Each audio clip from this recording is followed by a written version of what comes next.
Rather a lot has happened since we last discussed the Ukraine war.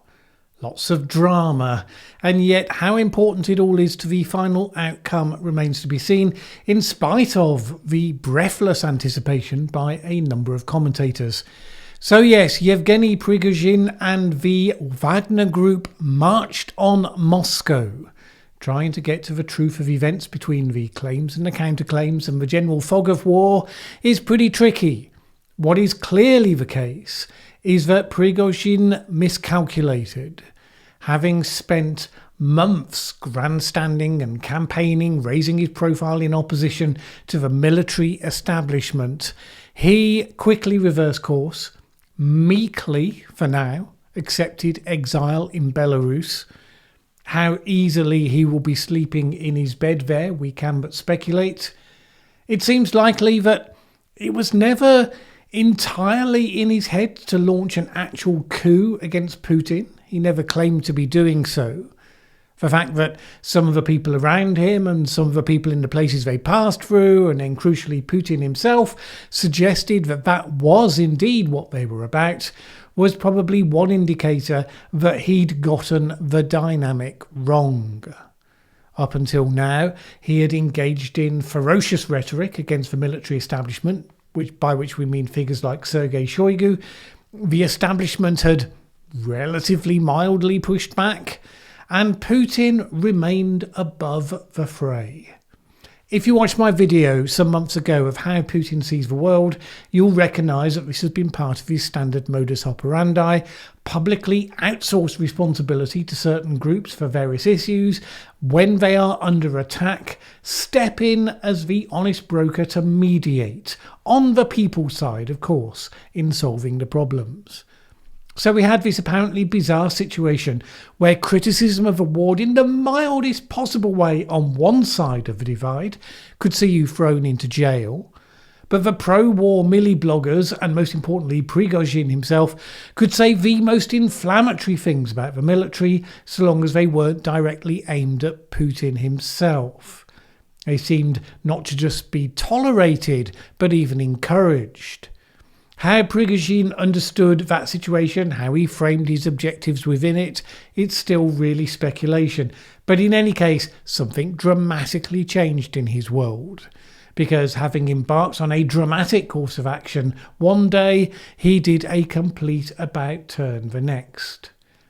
Maybe he had in mind an actual insurrection, and it became obvious that the defections from the military and the emergence of allies in the power structures that would be needed to make it successful didn't happen.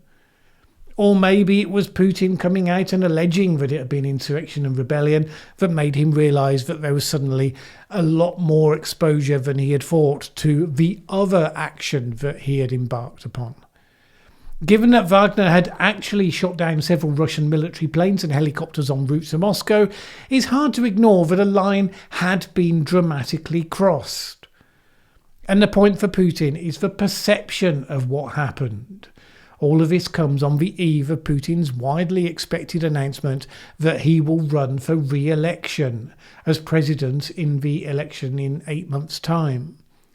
The Moscow Times quoted an anonymous Russian official who told them, when Prigozhin's troops easily took Rostov-on-Don and nearly made it to Moscow with no resistance, it created the image that no one stood up for the chief. This contradicts the image of the nationally beloved leader. Which would explain why, within just a couple of days, Putin was suddenly out, being seen in public, shaking hands, taking selfies, probably kissing a few babies, with an apparently adoring public. So why was Prigozhin able to get so far? This comment, also quoted by the Moscow Times, seems to ring true. It's not clear who is responsible for what. Everyone thought that it was Putin himself who was behind Prigozhin. The presidential administration did not interfere. The FSB turned a blind eye because they don't like the army. Everybody thought somebody was controlling him, but not them. But as a result, it turned out that no one was. And at the moment of crisis, there is a situation of paralysis. So everyone thought Prigozhin was acting with Putin's support. A tacit understanding, never spoken out loud. So when he kind of went ballistic, nobody had seen it coming. That very much makes the situation one of Putin's own making, if true. Having knowingly exploited such strategic ambiguity as part of his modus operandi, this is exactly how such an approach can come back to bite you. What it all revealed was just how fragile everything has become. I've said before that the various warring factions within the Kremlin itself are in the process of fighting amongst themselves precisely because they know the post-Putin era is coming. And that if their enemies in the next department win out when that happens, it could have serious consequences for them personally. It's exactly the sort of standoff that you could see in what just happened. That anonymous official again. The system completely failed. Middle and upper level officials who didn't understand what was going on simply ran away. The security and law enforcement agencies were given orders to nearly blow up bridges. Shoigu ran away somewhere. And this is not a staging. This is a real thing.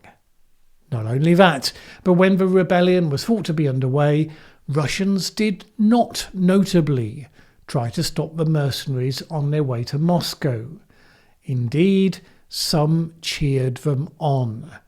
Now, those ones may or may not be representative of the wider population, but they were there and they were visible. Others were too busy taking out cash from their accounts, stocking up on food and fuel, and worrying about what was about to happen and its impact on themselves and their families. The Russian armed forces response seemed underpowered and confused at best. One might argue complicit at worst. Within the government itself, people were reportedly booking tickets out of Moscow, some even out of the country. But mostly, people were watching to see what would happen. Top military officials, the Prime Minister, the leaders of the parties in the Russian Duma, the mayor of Moscow, not rallying to support Putin and not either declaring for the revolution, just waiting to see how it was all going to play out. If you want an indicator of the long-term fragility of Putin's position, it's right there. The people around him, the people staffing the institutions of state, are kind of waiting for it all to end, expecting that could come suddenly. Putin obviously sees it. His emergency address to the nation on the Saturday morning was described as rattled and angry. He described swift and decisive retribution, or apparently a pardon and a ticket to Belarus, meaning his big words turned out very quickly to be rather hollow.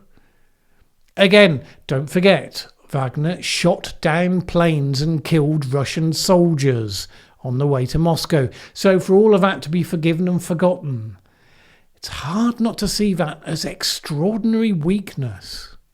Now, in the aftermath, there is a fog cloud made lively with tidbits of speculation masquerading as news. So CNN says that it has seen documents suggesting that the Russian general Sergei Surovikin, who hasn't been seen in public since the events in question, was a secret VIP member of the Wagner group. The head of Ukraine's military intelligence has said that the FSB, the Russian security service, has been charged with the task of assassinating Prigozhin.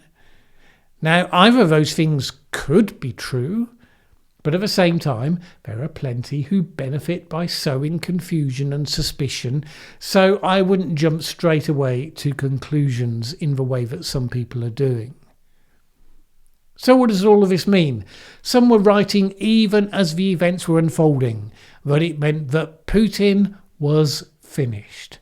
Well, that is too premature. It has been a vivid demonstration of his vulnerability. But he is a seasoned and skilled political survivor. While he is in decline, and the end, when it comes, may be abrupt, this is likely just one of the cuts in the death of 1,000 cuts that is ultimately going to bring him down. We also don't know the detail of the deal that he made with Prigozhin, which could turn out to be crucial. We know that a volatile character with an ambition to play a big role in the future very quickly and quietly accepted this deal. Speculations that a vial of Novichok must be on its way to Belarus, very easy to make, may be true, but we know a lot less about what's going on than we wish, so let's not jump to those conclusions just yet. The extreme pro-war milli-bloggers are unsurprisingly furious, more of them edging towards explicit anti-Putinism than they were doing before. Igor Gherkin, for instance, said, "I haven't seen anything more pitiful in the performance of a man remotely resembling the president." And what happens now to the Wagner group? It has been an active operator in many countries, particularly in Africa, presumed to be on behalf of the Russian state. According to the Wall Street Journal, Russian authorities will assume direct control over Wagner's activities abroad. Syria, they say, has been told that Wagner will no longer operate as an independent organisation there, similar for the Central African Republic. It was already, according to Putin on June the 27th, fully funded by the Kremlin, so it would be no surprise if it now became fully nationalised, or at least unambiguously subject to the Kremlin's control. How much does any of this matter in terms of what's going on the ground in Ukraine? By all accounts, for now at least, not that much. Ukraine claims to be making steady progress on a number of fronts in their counter-offensive, which seems likely true, although how significant that progress is, only time will tell. Nothing dramatic seems to have changed because of what's been happening in Russia. There doesn't seem to be any sort of imminent major breakthrough expected. At least, I presume not, because this week President Zelensky took the time to meet, of all people, Greta Thunberg, who travelled to Kiev for the occasion. This was to put focus onto the environmental damage caused by the destruction of the Novakakhovka Dam earlier this month. Between Yevgeny Prigozhin and his out-of-control antics and the slightly surreal appearance of Greta, who at least I suppose is no longer a teenager, although still on the young side for a global war ambassador, let's just say the script writers of season 21 of The Human Race continue to indulge their whimsical side, even amidst the most profound elements of drama. Now, of course, the ongoing consequences of the war remain anything but whimsical. For all that the end of the war will no doubt involve a political implosion of some sort in Moscow, the events of the last week foreshadow that end, but have not apparently started the falling dominoes process just yet. I mean, I say that, of course, it could all seem very different by this time next week. Thanks for watching this video. If you liked it, please share with anyone else you think would also enjoy it. Word of mouth is really important to us. And if you've not subscribed yet, what are you waiting for? As the saying goes, that subscribe button won't smash itself.